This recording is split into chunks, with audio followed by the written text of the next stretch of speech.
Ciao da Gabriele di Stati Calmo, il servizio di consulenza statistica che aiuta la tua piccola azienda, per lo più, o piccola organizzazione, nel fare decisioni statisticamente più fondate grazie a vari domini della statistica.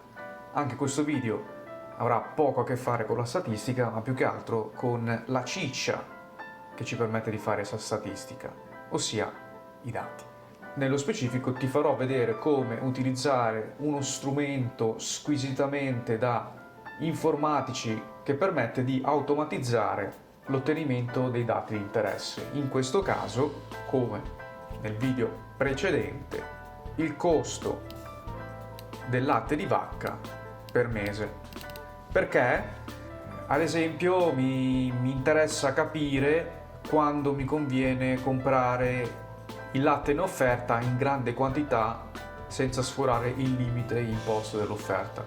Oppure la mia azienda si occupa di trasformazione, quindi mi interessa tenere sotto controllo il prezzo di questo prodotto. Utilizzeremo quindi GitHub, prevalentemente utilizzato dagli informatici. Innanzitutto nasce come sito dove si può conservare il proprio codice, quindi rendendolo di fatto a sorgente aperta, ma ci permette anche di fare una cosa molto interessante che vedrai a breve.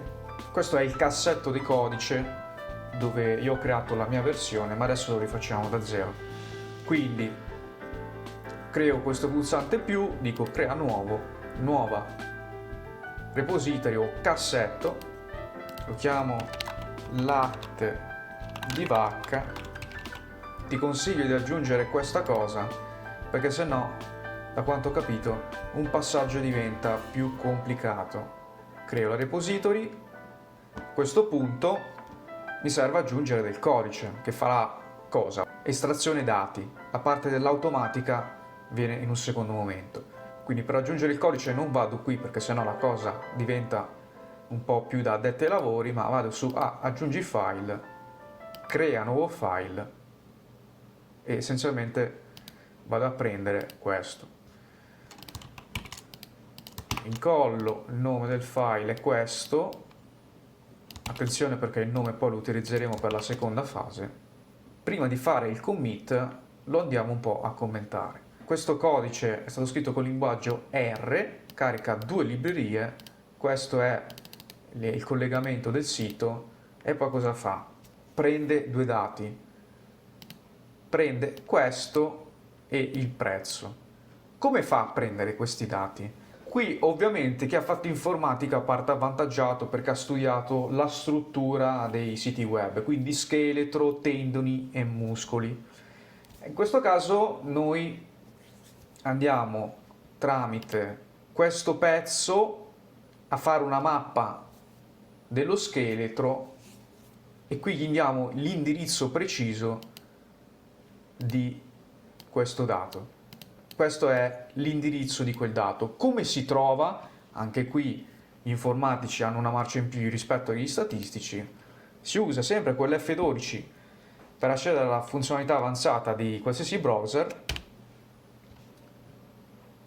Si va sulla selezione, cioè questo bottone, si va su elementi, a questo punto andiamo qui, questo è, vedi, il nostro dato incapsulato in questa struttura. Per ottenere l'indirizzo, tasto destro, copia del XPath.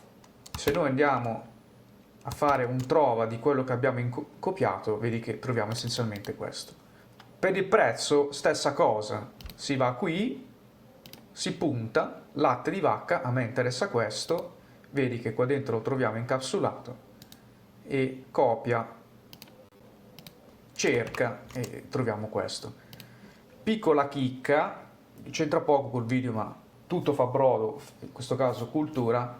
Supponiamo che qui ho a schermata un qualcosa di cui vantarmi. Se io cambio questo numero vedi che lo cambia anche a video, quindi non basta far vedere un cattura schermo per far vedere qualcosa di cui vantarsi, specie se quel vanto comporta un falso senso dell'autorità del venditore verso il cliente. Chiusa parentesi. A questo punto abbiamo questa funzione per entrambi i due dati per fare una cosa molto molto molto importante. Noi creiamo una riga per fare un data frame, un telaio dei dati, dove all'interno mettiamo la data, questo che viene da qui e questo. Come vedi il codice è molto semplice. La difficoltà è dire al codice questo qui tramite la sintassi della libreria, ovviamente. Al che, dopo aver creato questa riga, scriviamo un file CSV dove appiccichiamo la riga all'interno di questa destinazione che andremo a creare, perché se no non funziona. In realtà si potrebbe creare anche qua dentro, ma ho preferito fartela vedere diversamente. Quindi possiamo fare il commit, qua si può aggiungere una descrizione, ma pazienza, cosa che quando si lavora seriamente va fatto, perché poi non si lavora da solo ma assieme ad altri. A questo punto aggiungiamo un file e incolliamo la destinazione di prima. Come hai visto, appena ho fatto incolla mi ha già creato anche la cartella, quindi committiamo anche questo, odierai questi inglesismi e come vedi abbiamo un file vuoto. A questo punto noi cosa abbiamo al momento? Abbiamo un codice per ottenere i dati, ma non abbiamo l'automazione. Per fare l'automazione ci serve utilizzare una cosa che è emersa da quello che ricordo, fatemi verificare. Questa nuova funzionalità di GitHub è emersa neanche tanto tempo fa, nel 2018. La funzionalità di nome azioni ci permette di automatizzare l'ottenimento dei dati. Andiamo qui, a questo punto abbiamo, come vedi, una cartella e una sottocartella di nome processi e abbiamo un file di nome main principale punto, e qui abbiamo un'estensione che a me sinceramente fa sorridere perché fa pensare a Napoli, punto yam, in inglese si dice YAML, ma a me piace farla un po' più napoletana. A questo punto prendiamo quel file da qua dentro e lo incolliamo. Essenzialmente questo tipo di file schemizza un processo. Perché? Vediamolo. Innanzitutto questo è il nome, questi sono i controlli e dice quando nel fuso orario europeo di Roma abbiamo questa condizione, e qua viene una difficoltà, esegui automaticamente questo, e come ti dicevo il nome è importante perché se qua scrivi un'altra cosa ovviamente non funziona. Quindi questa è l'esecuzione automatica, io ho inserito anche quella manuale. La difficoltà è questo. Cosa significa? Esistono vari siti che permettono di decifrare quella sintassi abbastanza ostica, tipo questo. Se io inserisco questo, ci dice che quel comando significa alle 13 in punto, secondo quel fuso orario del giorno 1 di ogni mese, esegui quel codice. Capisci la comodità di avere un file di questo tipo all'interno di questo contesto. Cosa significa questa parte? Il codice viene eseguito non dal mio computer ma dalla macchina di un altro, ma è una macchina che utilizza, termine tecnico, delle macchine virtuali, cioè degli specie di sistemi operativi incapsulati. In questo caso abbiamo macOS, ma possiamo mettere anche Windows oppure Ubuntu, e installiamo cosa? Installiamo innanzitutto R, che è il linguaggio di programmazione su cui ho costruito uno script, altrimenti non funziona, e poi ovviamente installa la libreria. Poi cosa fa? Esegue lo script. Poi questa cosa è un'istruzione per quanto riguarda GitHub. Quindi facciamo un bel commit, sperando di aver spiegato le cose in maniera sufficientemente chiara. questo punto noi vediamo la cartella con il nostro processo. Per eseguire il nostro processo automatizzato andiamo su azioni, questo è il nome del nostro processo e come vedi abbiamo questa opzione che è l'esecuzione manuale, perché appunto all'interno di quel file YAM ho specificato questa cosa, altrimenti mi toccherebbe aspettare 15 giorni in base alla data di registrazione del video per avere un'esecuzione automatica. Quindi clicco qui per eseguire manualmente e vedrai che succede qualcosa. Vedi che sta caricando, a questo punto vedi che abbiamo un'esecuzione, è scritto in coda, ma se noi andiamo a vedere i dettagli, vediamo proprio cosa fa. Cioè clicchiamo un'altra volta qui e vediamo cosa sta facendo, ma sono essenzialmente tutti i passaggi specificati nel file YAM. Ci vuole un po'. Qualcuno con un po' più di esperienza non tanto di computer ma anche di smartphone potrebbe dire giustamente se questo tempo dopo la prima esecuzione viene ridotto. La risposta è sì, ed è proprio per quelle cose odiose che occupano spazio sui telefoni ma hanno una funzionalità nobile, cioè la cache. Come vedi ci mette un po', però comunque sta adibendo una macchina non mia per fare questo lavoro, quindi tanto di guadagnato per me. Ovviamente io ti sto facendo vedere questa cosa perché nel momento in cui tu vuoi fare una cosa del genere, se trovi un errore all'interno di questo log, sai come muoverti. Vedi che adesso sta installando i pacchetti di R e qui parte un log infinito, ma è normale perché sta installando i pacchetti. Come vedi siamo già a 1 minuto e 50. A questo punto sta eseguendo lo script, qua ci dice che c'è un conflitto ma poco male, e come vedi abbiamo un errore. Perché? Perché ci serve andare su impostazioni, azioni, generale, e ci serve passare da questo a questo, perché ovviamente se non spuntiamo questo è ovvio che non ci dà il permesso. Quindi salviamo, lo rieseguiamo e a questo punto non ti farò vedere tutto ma solo il risultato al termine di questi circa 2 minuti. A questo punto il nostro automa ha eseguito il tutto senza errori. Andiamo indietro e qui vedi che all'interno di questa categoria troviamo quello che ti dicevo riguardo la cache. Questa impostazione si imposta all'interno sempre del file YAML visto fino a poco fa.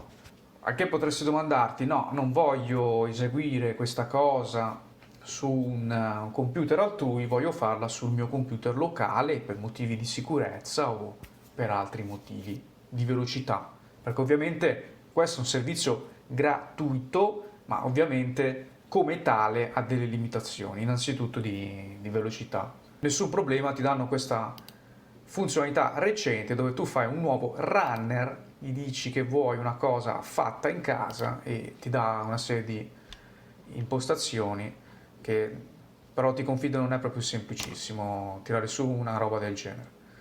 Quindi andiamo a vedere a questo punto l'output di tutta questa giostra molto utile perché fa risparmiare tempo.